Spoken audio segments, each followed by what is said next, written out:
Hey, what's up, everybody? True Boxing here. Thank you for coming back to Get Hit with the Truth. So today we are doing the 2023 top 10s, as we are going to look at my number one super middleweight in the world right now at 168 pounds, the reigning and undisputed super middleweight world champion, Saul Canelo Alvarez.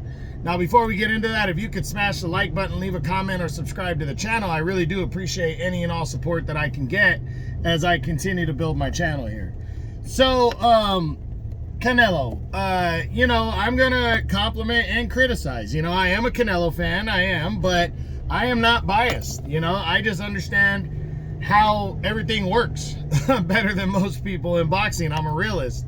And, no offense, I'm not trying to butter myself up. It's the truth, I think I have a lot of subscribers because people respect my opinion, because a lot of my opinions are fact-based and they're independent and down the middle.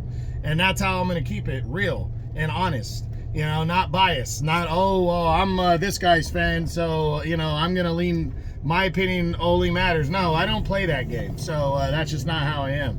But with Canelo, I will criticize and I will compliment based on the facts. So he entered the year coming off of the loss to Dimitri Bivol in May of last year. And then the unspectacular third fight, deserving decision win over Triple G Gennady Golovkin. Unspectacular because I really think his fire and motivation had been taken in the Bivol fight. I think that really kind of killed him in terms of his passion and how bad he really wanted it. Excuse me one second.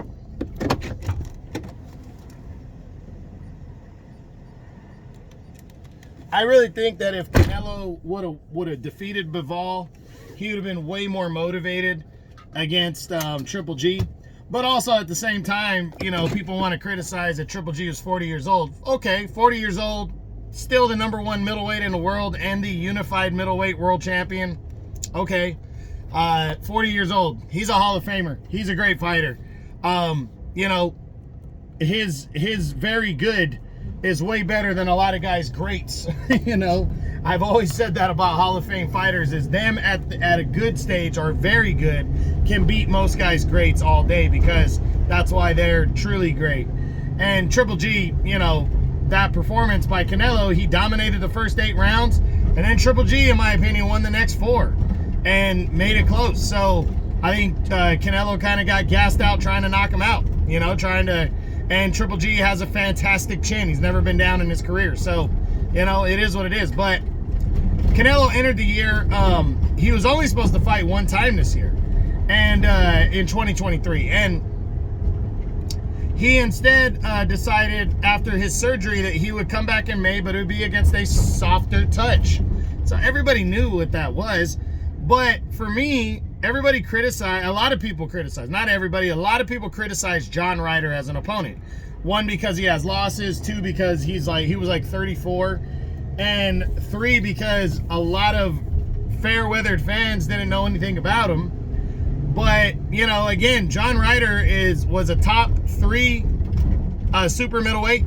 He had challenged for the world title in 2019 against the number 1 super middleweight in the world, Callum Smith, and lost a controversial decision in a fight that a lot of people thought he should have won. And then what happened to Callum Smith? A year later, Canelo dominated him. So, and Ryder had bounced back in 2022 with a great year, upsetting Daniel Jacobs by a split decision, and then defeating undefeated Zach Parker, the guy that Demetrius Andrade ran from, mind you. He defeated him to become the interim champion, the number 1 contender, basically. And that was the softer touch that Canelo decided to take. So I found that funny when some fans criticized, oh, this guy's not known. Yeah, he is. He's actually been around, been a top 5 super middleweight the last 4 or 5 years. He's been floating around ever since his performance against Callum Smith. So, I just found that funny. But Canelo dominated him over 12 rounds, one-sided rounds, beat him up, busted him up, put him down a couple times. John Ryder's a hog, though. There's a reason why his nickname's Gorilla, and he really did well.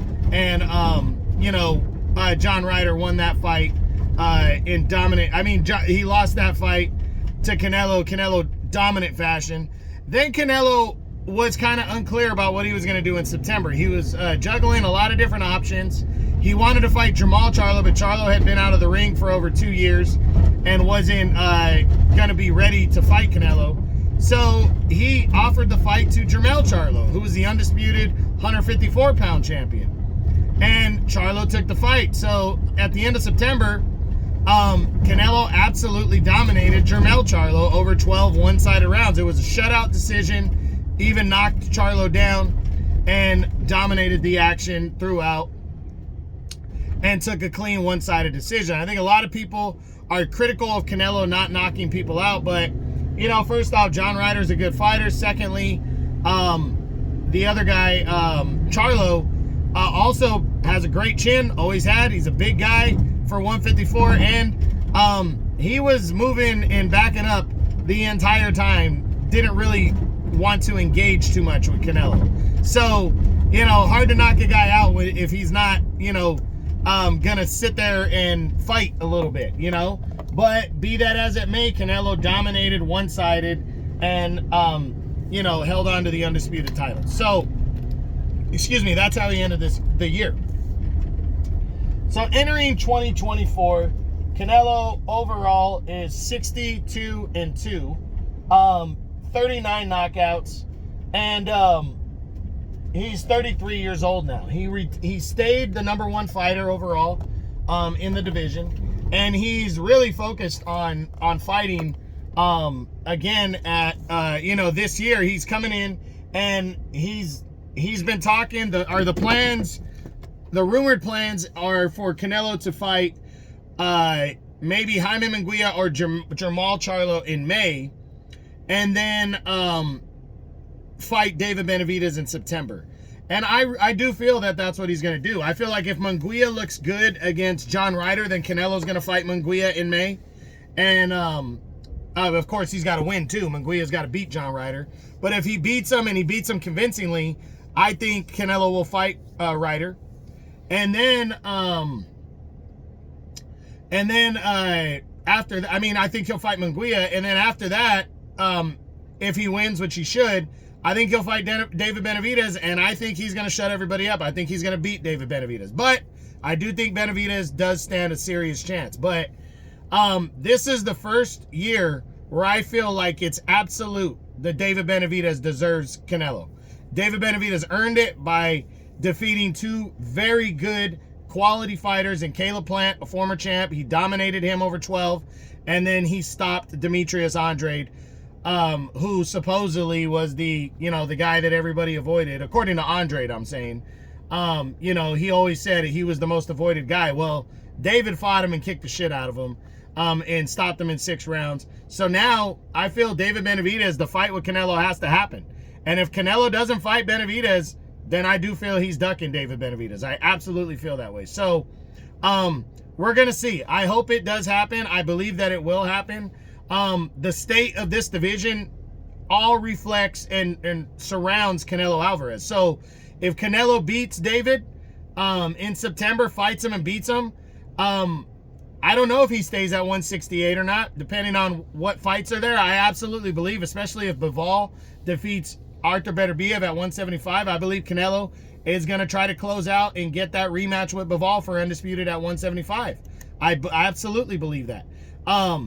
But if he loses to David, I think they'll rematch, and the division will specifically center around David and Canelo heading into 2025. So we're going to see. We're going to see how it all shakes out this year, but hopefully we get that dream match we've been wanting. I think we will, and I think it's going to be a good 2024 for the super middleweight division, because I also think the other fighters now know clearly that Canelo has his plan, where a lot of the guys aren't going to get Canelo, so let's start fighting each other to try to move in line for Canelo in 2025.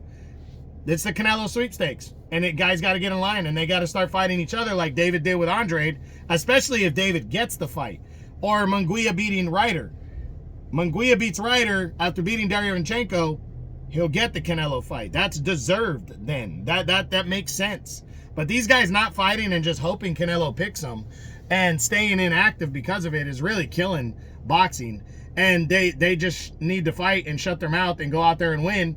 And they'll be knocking on the door potentially. So we'll see what happens, but that's it. That's what I got. That's my 2023 top 10s. As we discuss my number 1 super middleweight in all the world right now, the reigning and undisputed super middleweight champion in the face of boxing, Canelo Alvarez. I hope you enjoyed the video. If you did, smash the like button, leave a comment, or subscribe to the channel. I appreciate any and all support. This is True Boxing. You've been hit with the truth.